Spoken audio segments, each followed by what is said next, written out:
हमारा उद्धारकर्ता एकमात्र परमेश्वर है। परमेश्वर के अलावा हमारा कोई उद्धार नहीं कर सकता।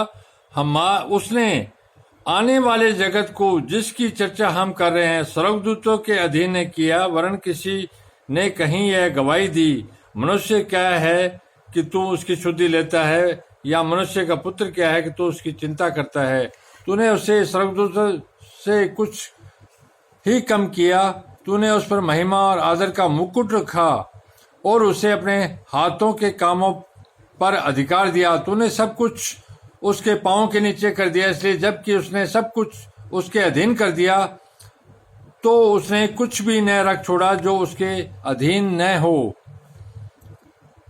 पर हम अब तक सब कुछ उसके अधीन नहीं देखते, पर हम यीशु को जो स्वर्गदूतों से कुछ भी कम किया गया था, मृत्यु का दुख उठाने के कारण महिमा और आदर का मुकुट पहने हुए देखते हैं, ताकि परमेश्वर के अनुग्रह से वह हर एक मनुष्य के लिए मृत्यु का स्वाद चखे, क्योंकि जिसके लिए सब कुछ है, जिसके द्वारा सब कुछ है, उसे यही अच्छा लगा जब वह बहुत से पुत्रों को महिमा में पहुंचाए तो उनके उद्धार के कर्ता को दुख उठाने के द्वारा सिद्ध करे, क्योंकि पवित्र करने वाला और जो पवित्र किए जाते हैं सब एक ही मूल से हैं। इस कारण वह उन्हें भाई कहने से नहीं लजाता। वह कहता है, मैं तेरा नाम अपने भाइयों को सुनाऊंगा, सभा के बीच में तेरा भजन गाऊंगा।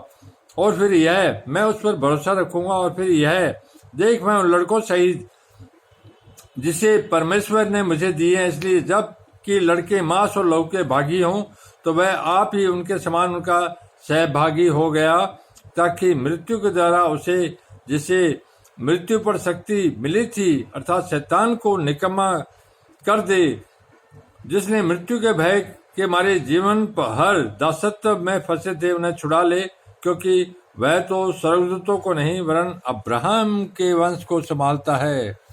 इस कारण उसको चाहिए था कि सब बातों में अपने भाइयों के समान बने, जिससे वह उन बातों में जो परमेश्वर से संबंध रखती है एक दयालु और विश्वास योग्य महायाजक बने, ताकि लोगों के पापों के लिए प्रायश्चित करे।